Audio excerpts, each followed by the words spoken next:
Hello, good morning. My name is Annkio Briggs. This is the 13th of May. It's a Wednesday. It's 10 o'clock. And this is our usual time to interact. This is our usual time to speak to ourselves, to tell ourselves the truth, to look at what is going on in River State, in the Niger Delta, in Nigeria. I wish you all a very good morning, and I hope that you've all had a great week, a safe week, even though we're still stuck and we're still more or less very lost because the issue of COVID-19 is not our making. It didn't start from here. And just as wherever it started from and it has reached, whatever it is that they are doing, we're more or less just copying them because we really don't know what is going on with COVID-19. But watching what is going on and doing a lot of research on my own and seeing the information that is coming out. The information is coming out as and how the people are finding out, the Chinese or the British or the Europeans, Americans, whatever they are finding out. If you keep track with their information, you get a clearer picture. This is Saving the Niger Delta with Annkio Briggs, and I will start by saying once again that until there is a clear picture, until there seems to be a solution from the people who are doing everything to find out how to clear the path and how to get safe with COVID-19 to the point where we can begin to see COVID-19 or react to COVID-19 the way that we react to things like malaria, the way we react to the common flu, which is part of COVID, the coronavirus family. But of course, as we all know now, COVID-19 is a different strain and quite a deadly strain. Last night, I was doing a lot of research, and some of the things that is very clear now to the Americans, to the British, and all the people out there that are trying to desperately find a solution to COVID-19. We have to be very, very careful now. There is a very clear indication that children are at risk.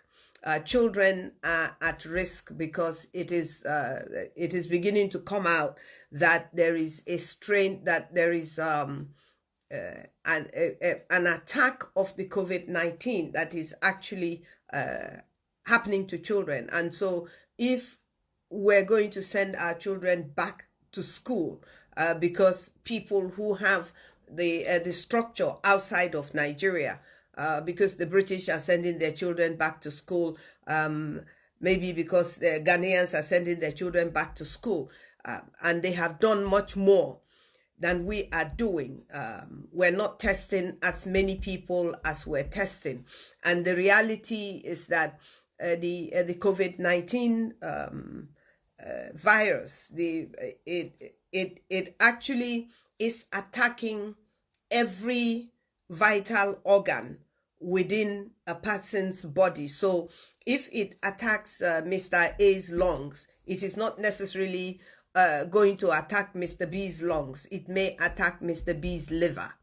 And so the symptoms that the man whose lungs is attacked by COVID-19 is not necessarily the same symptoms that the man whose liver is attacked by COVID-19.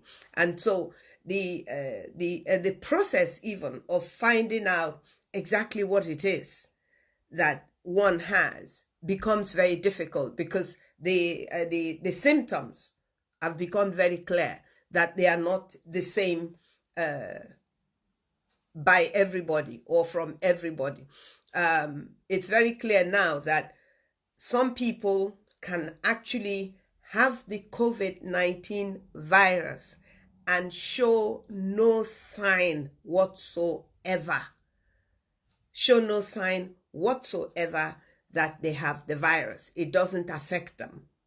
But guess what? Because it doesn't affect the person who is carrying it, it does not mean that if you go near that person, that you won't get it.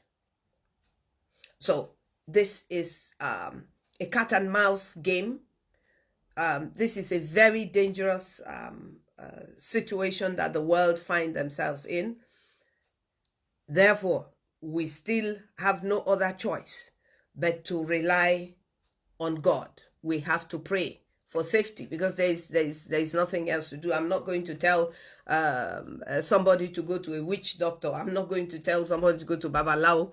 I'm not going to tell somebody to go to a shrine or to go and sacrifice a goat. I don't know those things. What I know is the Almighty living God. And so that is what I will say that we should do. We should continue to pray that God, as he promised us, as he promised the children of Israel in the Bible, that he will not allow any of the plagues that he has put on the Egyptians to come to the children of God. We have to believe that word, and we have to hold onto that word.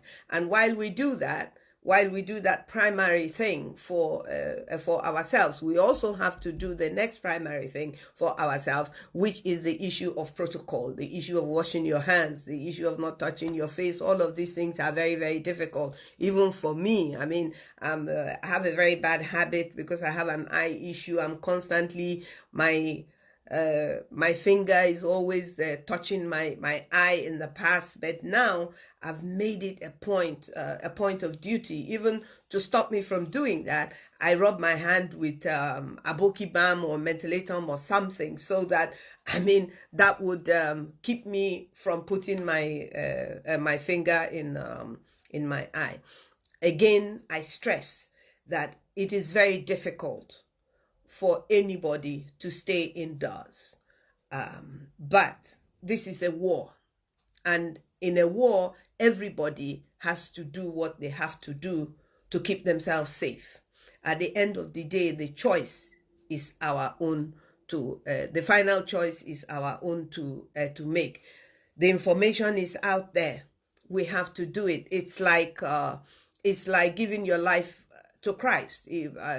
As a Christian, we believe that he died for us, and but because he died for us, we're told that alone in itself is not does not save us because he did it. We have to actually accept it, know it, accept it, and act on that information. So basically, it is the same with what we are going through, in the sense that we have the information and we have to act on the information that we have. Now, stepping forward, years ago, since I started my the radio broadcast, Saving the Niger Delta with Annkio Briggs, since 2012, this program started, and it's gone from one station to the other. This is the third station that I'm using to broadcast out of. And as I said, it started the radio broadcasting started because I felt and believe that this is part of my contribution. Not being a politician, I'm not a politician. I don't want to be a politician because I cannot do politics the way politics is done in Nigeria. I see politics as a service. I see politics as a service of truth. I see politics as a service where your credibility is what you are using. So but the way politics is in Nigeria, the way I have seen it from time before independence, after independence, during the military era, and then civilian era and all of that, I still do not believe that I can go into politics. So this is one of the ways that I have chosen personally to serve. If nobody believes that what I'm doing is a service to them, what I'm doing is a service to me. So even if I'm serving only myself, then it's I'm serving I'm serving myself. So what I'm saying is that this is something I've decided to do, and I will continue to do it. I'm doing it on behalf, I believe, of all of us. But if you think it's not on your behalf, that's okay. You just walk on by. It's not a big deal. But God give me life, and as long as I can afford to put the program out there, I will be able to continue to go on with the program, sticking to the facts, sticking to the truth, and putting the primary reason why I'm doing this is because of the people that I love, my people, because of my state, because of my region, because of truth, and because I believe that we have been dealt a very short hand.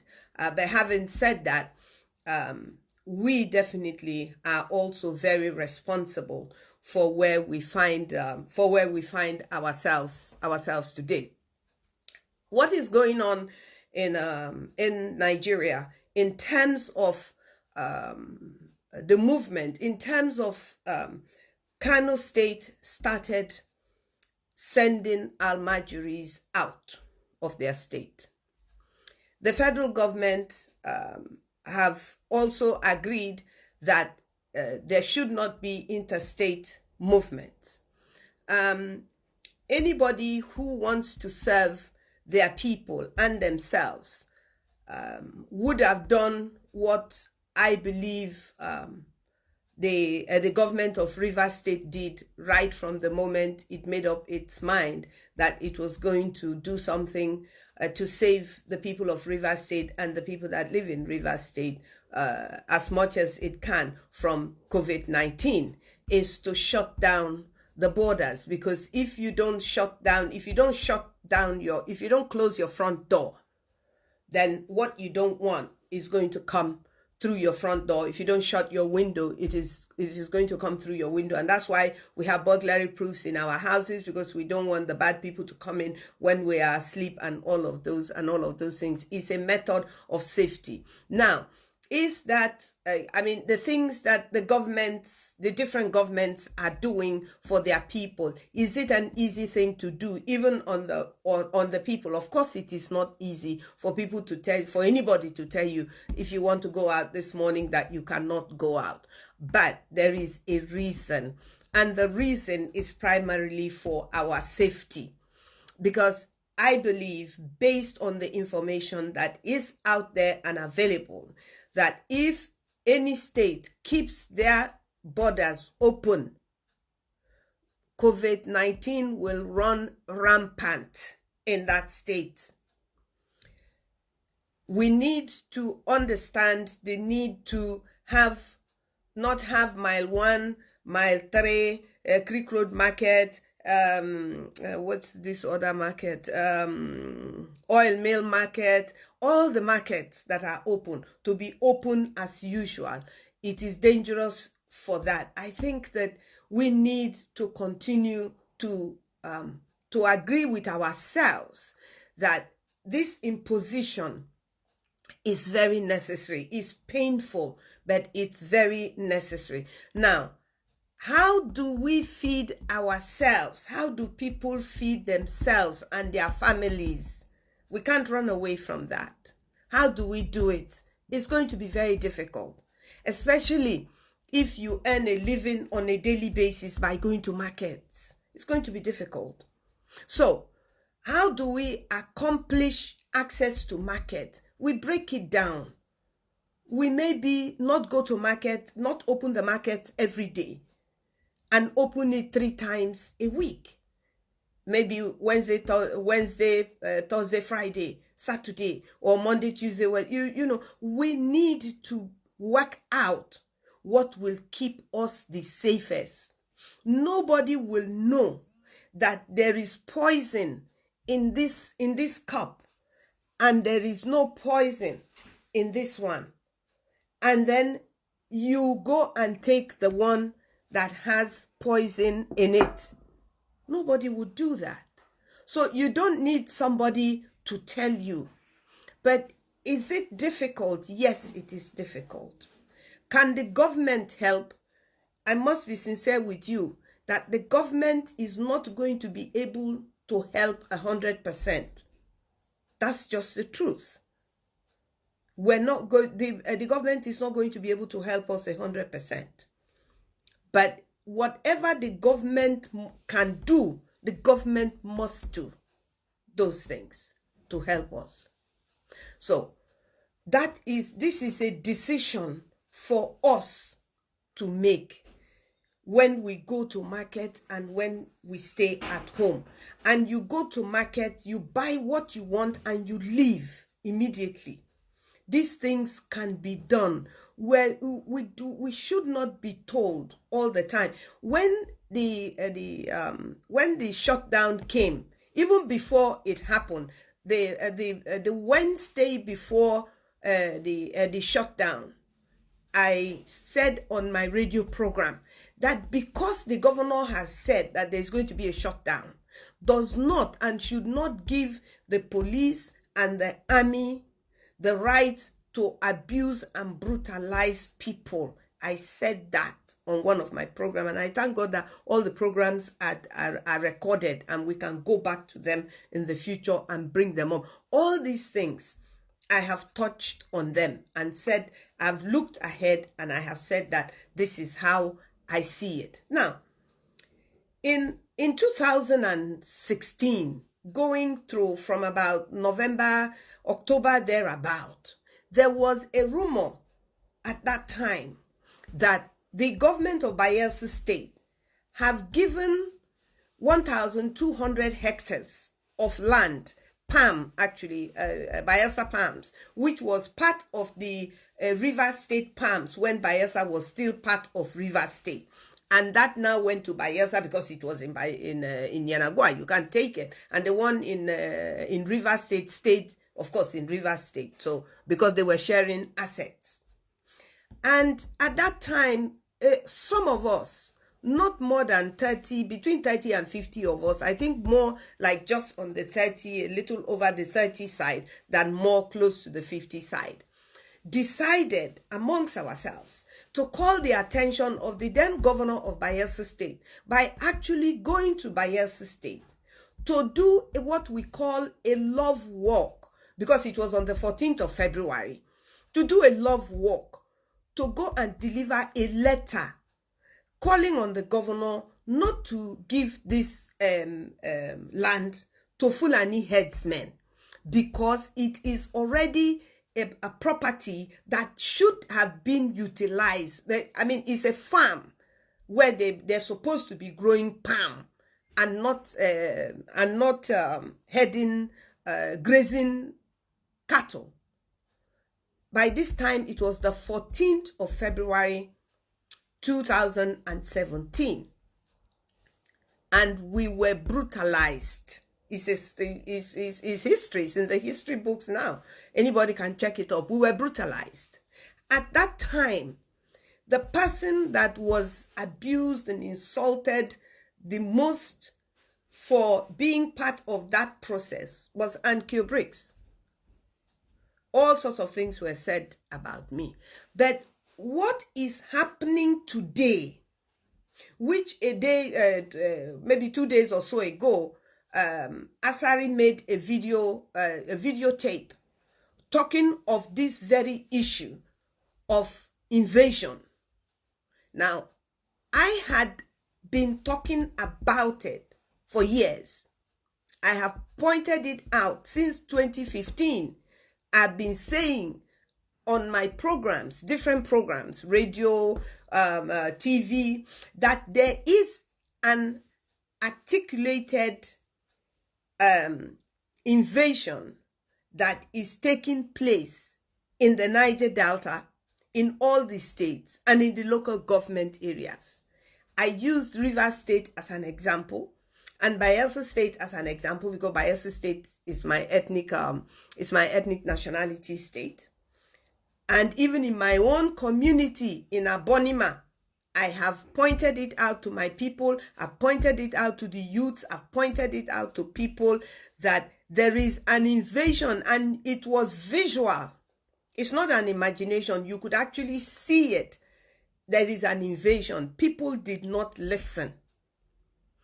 If you looked in Port Harcourt before 2015, the people that were selling dollars on the streets at Presidential, and the people after 2015, how they were increasing in number to the point of where they have plastic chairs. They bought plastic chairs and they are sitting in front of people's houses, by people's houses. If I owned a house there, I would not allow anybody to come and sit by my house to sell anything. I will not. I don't. The Constitution says that you, as a Nigerian, you have a right as a Nigerian to come to Rivers State and live in Rivers State, find a place to rent and live in Rivers State and work in Rivers State. That right does not mean that you will bring a trailer of yam, park it in Creek Road, live in the trailer, live where you're selling the yam, and say that the Creek Road market is your market. How can it be your market? Then you say it's one Nigeria. No, that is wrong. The fact that you are allowed to do so does not mean that you will come to Abonima, live in Abonima. Sometimes they don't rent any place. They just sleep anywhere, in front of people's houses, in front of people's churches, in front of people's shops. That is not a right in the Constitution. What is right in the Constitution? It says a Nigerian. It didn't say a Chadian. It didn't say a Malian. It didn't say any other person. It didn't say Ghanaian. It says a Nigerian. Therefore, it means that if you come to Rivers State, or if I go to Kaduna State, I should be able to prove that I'm a Nigerian. How do I prove I'm a Nigerian? I will have an identity card that shows that I'm a Nigerian. That identity card can be my passport, or a proper official ID card, or a local government identification card, which we must do. We must have a local government ID card that will say your local government, will say, in our cases, will say your family home, your compound. In my case, if I have a local government ID card, it will say Annkio Briggs, Abel's Gates, Briggs Compound, or Annkio Briggs, Onubio Briggs Compound. Because that is my root. That is where I come from, in Abonima. Now, if I go to Kaduna and I produce either my passport, which will be issued by the Nigerian government and is a property of the Nigerian government, with my statistics and my picture in it, or the official ID card, which will have all the information it is supposed to have about me, my age, my name, if my eyes are brown, green, yellow, whatever the case may be. This is what is civilized to do. What is not civilized, and what we must not accept, which is what I have been saying and will continue to say, is this oppressive method of claiming to be a Nigerian. The Constitution says, Nigeria, if you're a Nigerian, you can live in Abonima. That means that somebody from Ghana can come and say he's a Nigerian and he's living in Abonima as a Nigerian. No. That is not real. And any government that allows that to happen has failed their people.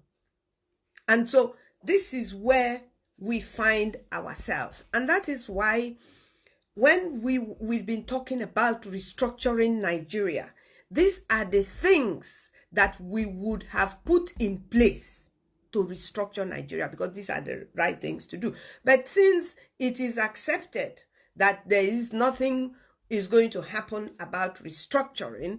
And now that we have COVID-19, it has exposed a lot of the loopholes that is working against the people of the South, that is working against Christians across Nigeria, all the way from the north down to the south. And so when you notice these things as a person, then you have to act on them if you want to survive.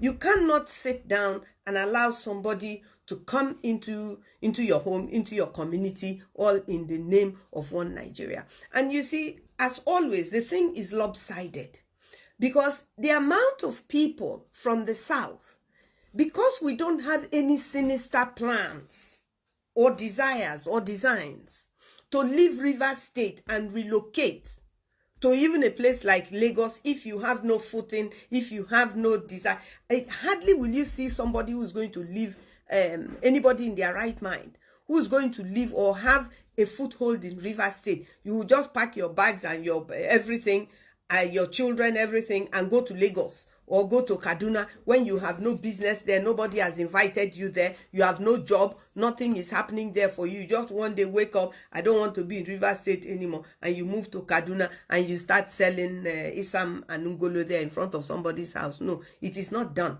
But that is what some people are able to do it. And some people are not able to do it. Because some people are able to do it, it does not mean we should allow it.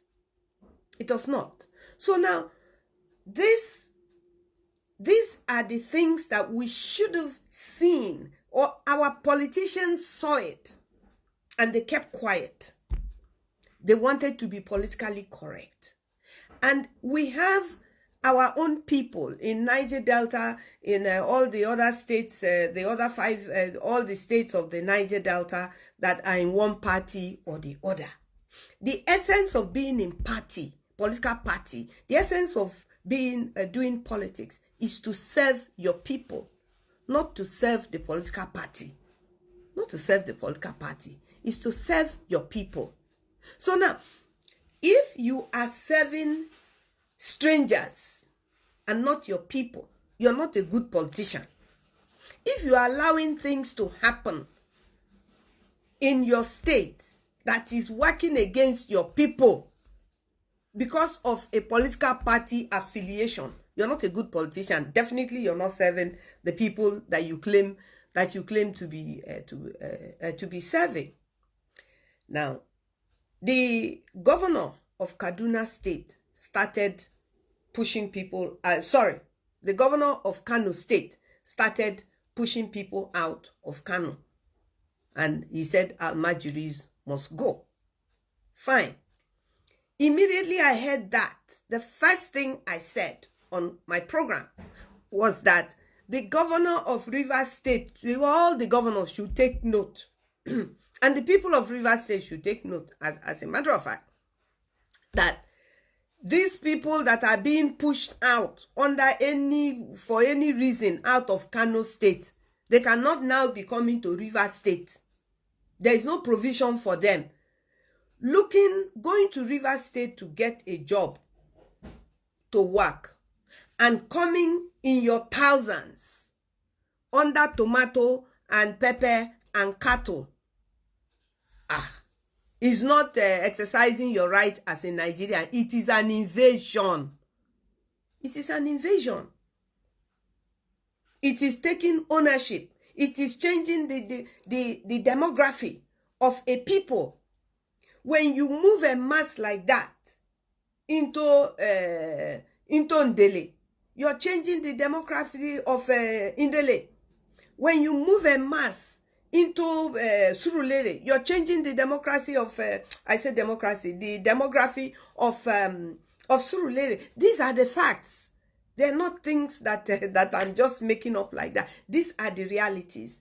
Not to face the realities and speak is cowardice. You're being a coward. And when somebody else steps forward and does it, you call the person names. You say the Constitution does not allow it.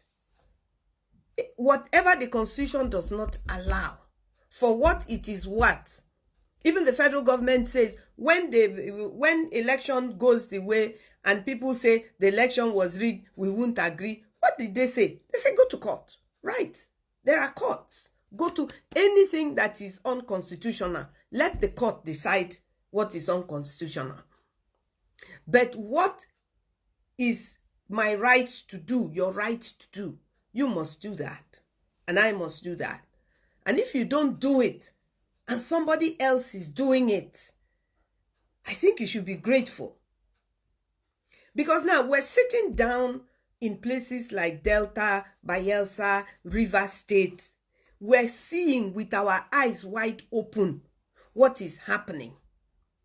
Like 2 days ago, I saw a picture of buses of children of from 5 years upward, full able-bodied grown men, and they say Bayelsa state government is turning them away.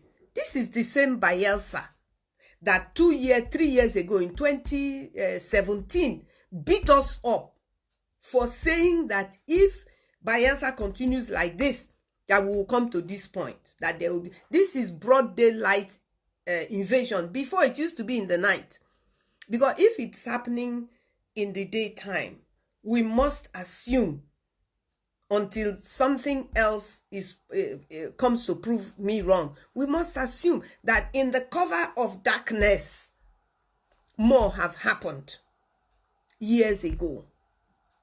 So these are our realities. This is what I see as a reality. And everything I had said as a person who've analyzed things and have expressed my opinion have come to pass. They've come to pass. We have to be very, very careful. Yes, there is a constitution, and yes, we must stay within those constitutions. But it is politicians that have sworn to uphold the constitution. Let them uphold the constitution. We, you and I, must uphold our rights and stand firmly and not allow strangers to come into our homes, our communities, and say it is one Nigeria. Now, so much is going on. So much is raging. If you do not defend yourself, when I say defend yourself, if you don't stand up for your rights, if you don't know what your rights are, at least when you hear people talking about it, listen and see if these things make sense to you. The issues of rights, the issues of wrong and right is about common sense. What you don't want somebody else to do to you, don't do it to that person. And if you sit down and somebody is slapping your face and you're not even holding up defenses so that the slap does not land on your face, you're now expecting another person who is standing by to come, and you have to at least take a position. Let the person see that you're helpless. Let the person see that you're helpless. Then the person will be pushed. That something inside the person will react to that injustice against you.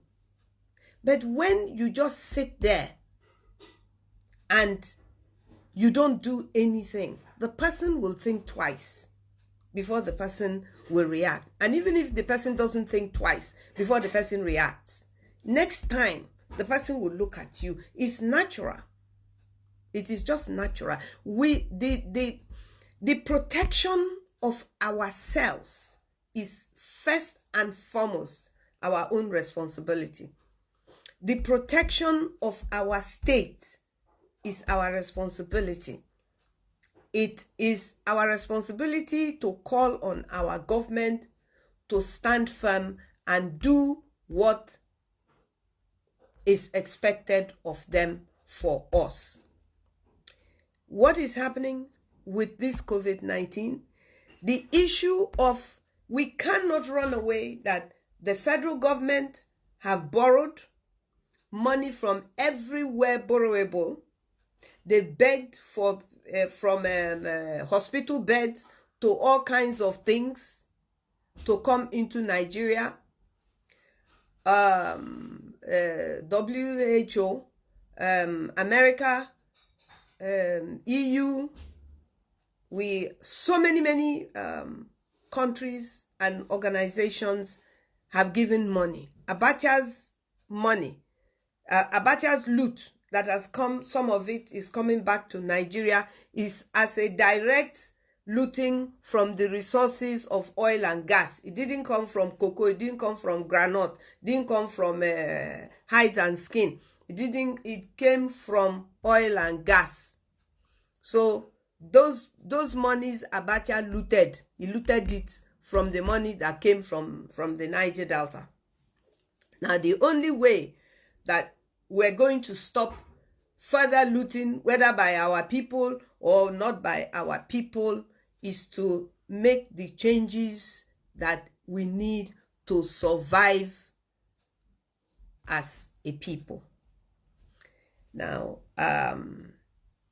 yesterday, there was, and I want to call the attention of the Commissioner for Information of Rivers State.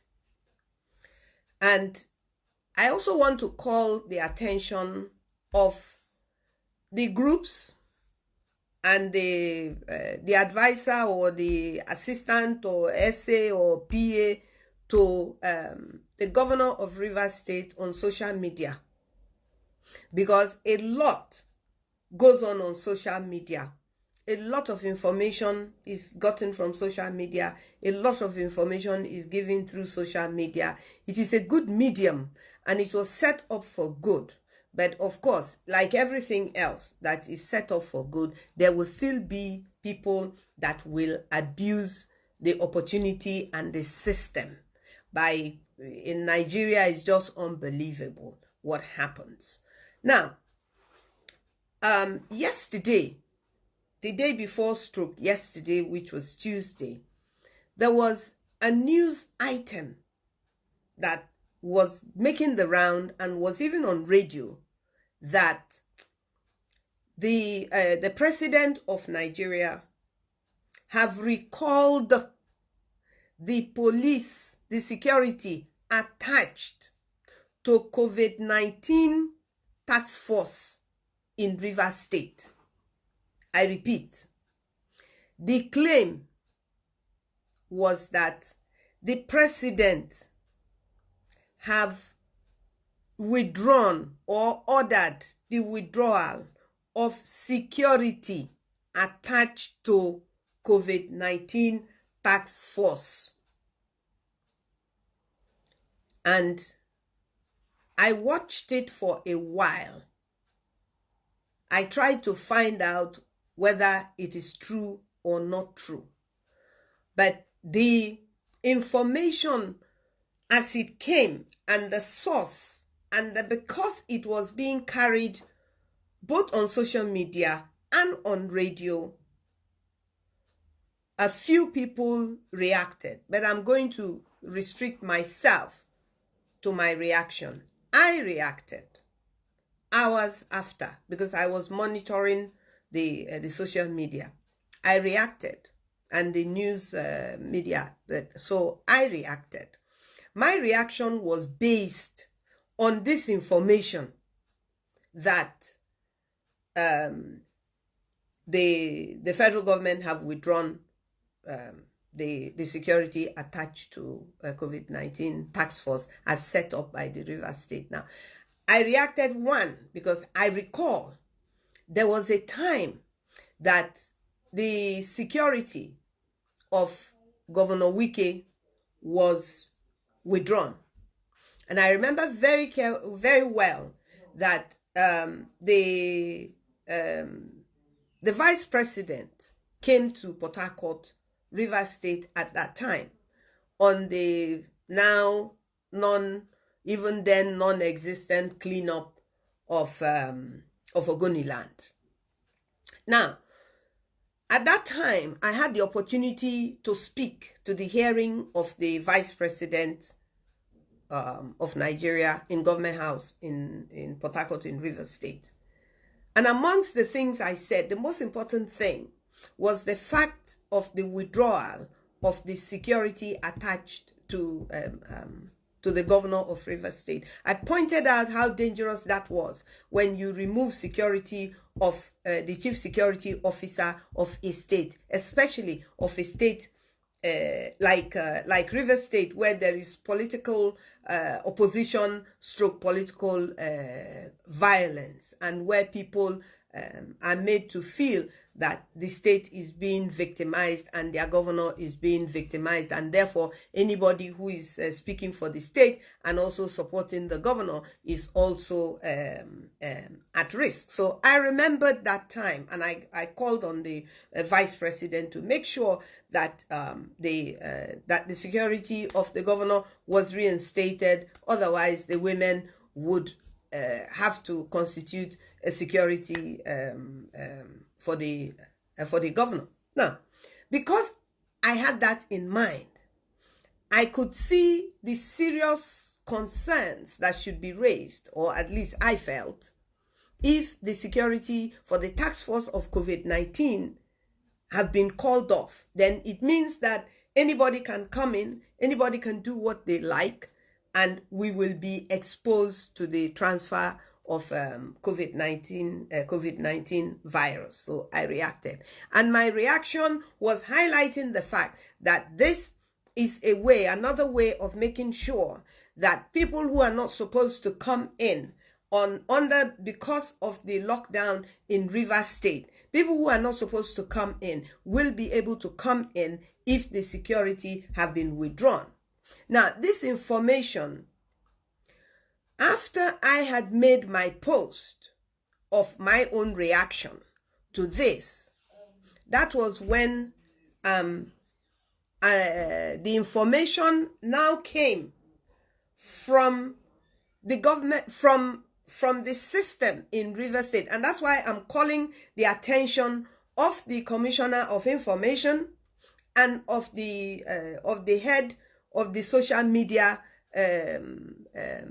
to the governor of Rivers State, because the governor, if he's going to do social media work for himself and information and all those things for himself, he would not have appointed people to do these things. I'm not a social media person for the governor, but I'm a Rivers person, and I have a right to speak on issues. I may be people may not like what I have to say. That's okay. I may not have to like what they have to say. That is okay as well. But it is freedom of speech. Now, after I have made my post, the information now came out, and it was a very short information that there is a claim, that there is a claim going on that the federal government have withdrawn the security of the of COVID-19 task force in Rivers State, that it is not true, it is fake news. I find that very unacceptable, very annoying, and people who have genuinely reacted on that news, on the interests of Rivers State and the government of Rivers State, deserve an apology and a clarification of what really happened. Because with further investigation now, I have found out that it is being tied into what happened at Nneka when the task force that was set up to monitor the illegal and close down the illegal loading points for transportation in Rivers State, the Nneka side of it, where a policeman attached to the task force that was undertaking that task of making sure that there are no illegal loading places in Nneka, that a policewoman was shot by a policeman that was attached to the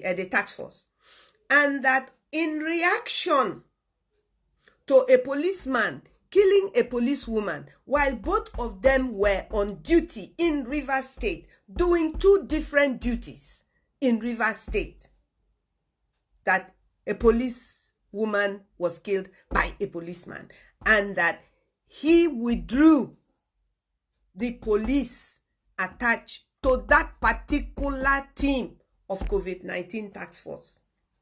And some mischief makers now brought that old information forward to yesterday to make it look as if that decision was against the total task force 1 of Rivers State,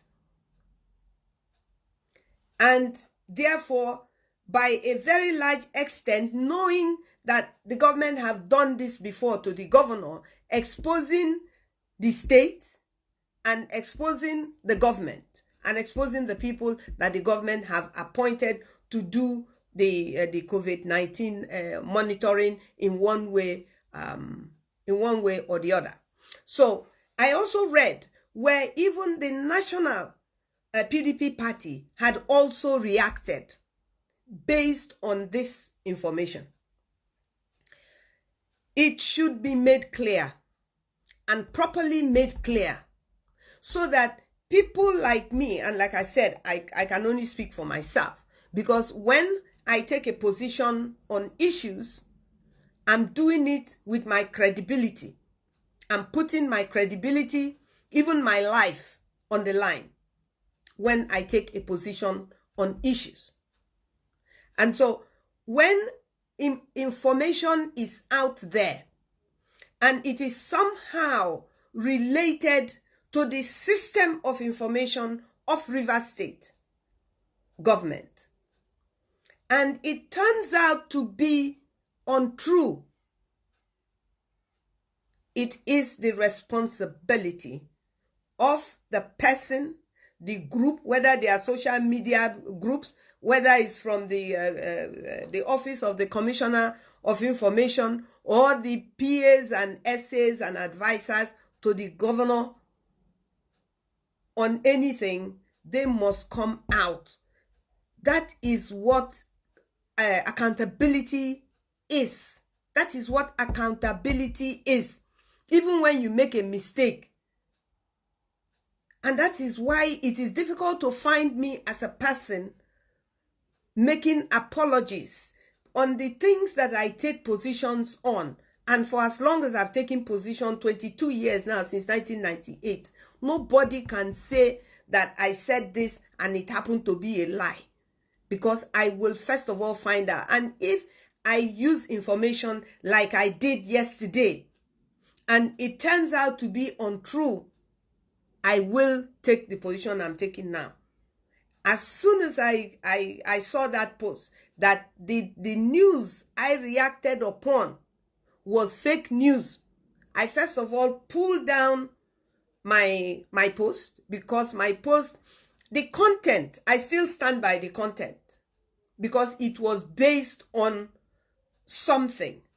And that thing has happened to be a lie.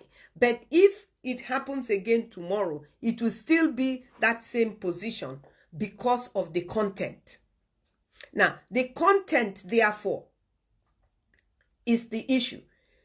If for future sake, if you want to put out information, make sure that that information is true. Because if you put out information and somebody like me reacts on it and it is untrue, tomorrow when I see information, I will not react on it. And it may be that that is information that we should be reacting upon. So we have to be very, very careful at this particular time, because we are in the eye, Rivers State is in the eye of the storm. Rivers State does not have a good name.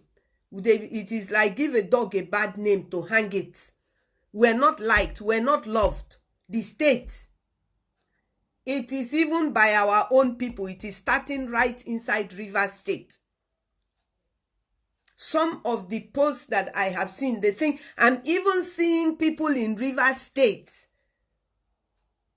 saying that sending Almajiris out of Rivers State is wrong because they are Nigerians. Who told you they are Nigerians? Children of 5 and 6. Who is their mother? Who is their father? People just bring them down and dump them on the streets of Rivers State for years. Now they are posing a health risk. And some people are there saying they're doing human rights. Don't bring that type of human rights to, don't put my life at risk and say human rights.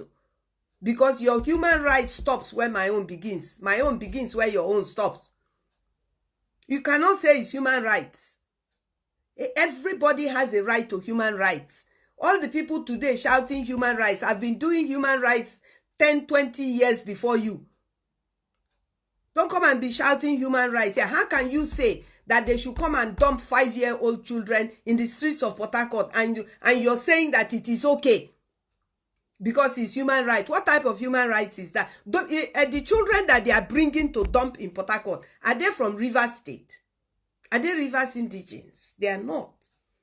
Whose children are they? That is abuse. As a matter of fact, the Almajiris are the most abused set of underage children in Nigeria. They use them to thumbprint in elections. And when in Kano, we saw it even in 2015, we saw it in 2019. And you now want to bring them and dump them. They're already in Rivers State. They should go. They should go to their states. They should go to their parents. How can 5-year-old, 6-year-old be carrying a 6-month-old baby on the hip in front of Well Done, in front of a supermarket, in front of Spa? And then you say that if you send them back, that it is against their human rights. So when they brought them and dumped them in the streets of Rivers State, you didn't know that you didn't consider their human rights. What type of people are we safe? So for me, the things I have said here, COVID-19 is real. From China, from the devil, from collaborators amongst themselves. Look at the Chinese doctors they brought. Where are they? Where are those Chinese doctors? Have they gone back? Look at people that are illegally mining, are bribing EFCC. If it's not true, then EFCC is a liar. Because all of us saw that how many million that they were displaying with the people's name. So the Chinese people who kill their own people for corruption are in Nigeria. South Africa says that Chinese people forge their driver's license. Chinese people forge their visa. Nigerians have also said at the airport that Chinese people forge these visas. They forge the visas and they come in. And then they go to places. A group was saying that the Ooni of Ife sold them land. Another person's land. They now say it's the Ooni of Ife that sold it to them. I don't believe them, but that's the claim that they have made. That the Ooni of Ife sold them the land. In another person's land, the Chinese people come all the way. I'm calling on the governor of Rivers State. Any Chinese company, I've said it a week ago or 2 weeks ago, they must check their papers. Do they have permits? Do they have right to open shop? Do they have right to work in Nigeria? If they don't have right to work in Nigeria, they should put them on a bus and let them be going to the point of contact where they came in from. Whether it's Abuja or Lagos, they should send them back there. Now, the reality, therefore, is this. COVID-19 is real.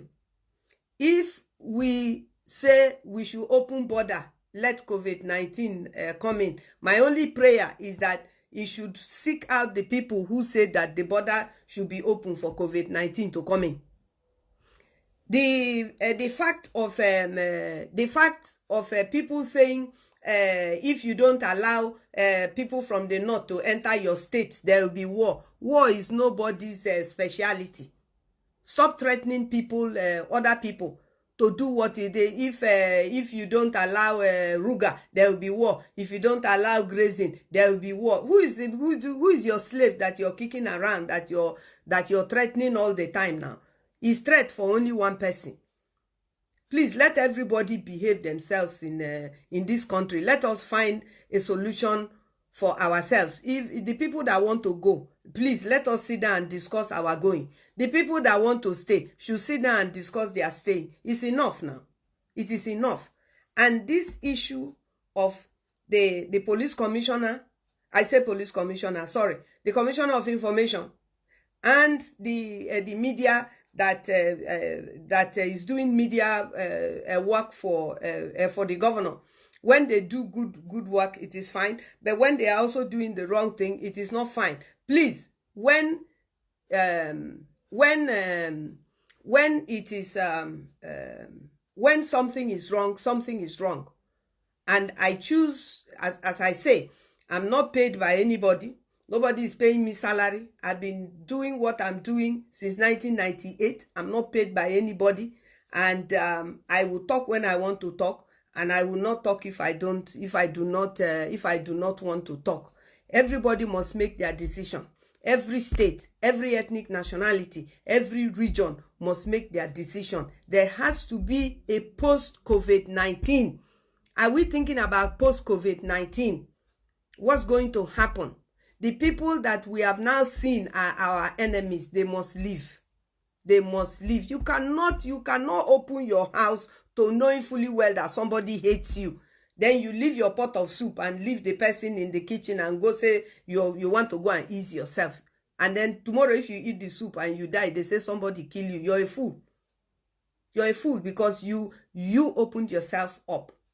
So please, my people, let us make the right decision for ourselves. Nobody can force us to make the right decision. Whatever decision we make on our own behalf, we must take responsibility for those decisions that we make. On that note, what time is it? It's almost, my time is almost up. My 1 hour is almost up. I hope I have shared enough with you. And I hope you like it. If you don't like it, it's okay with me. But the fact that I have the right to share it with you, I thank God. I thank God for that. And that is what we're holding on to, that we should be able to have a right to make the right decisions for ourselves, our lives, our future. God determines it all, but there is a point where God stops. And then we have to do the right thing. Even in the Bible, God says, go and possess your possession. He gave it to the children of Israel. He said he had given it to them, but they should go and possess it. He said he's not going to bring it to them. They should go and take it. At the Red Sea, when they were shouting, oh, we're going to drown, oh, the Egyptians are coming behind us. So God says, why are you calling me? Move forward. It means he has made the provision. The provision is take the step and let your leg touch the water. When their feet touch the water, what happened? The Red Sea opened. They walked to the other side. What happened? The people pursuing them. The same water that opened to save the children of Israel, the same water, God closed it down. That's how wonderful our God is. On that note, I thank you very much. God bless you. Keep safe. Wash your hands. Do the right thing. Forget politics. In the name of Jesus Christ. Amen. Thank you.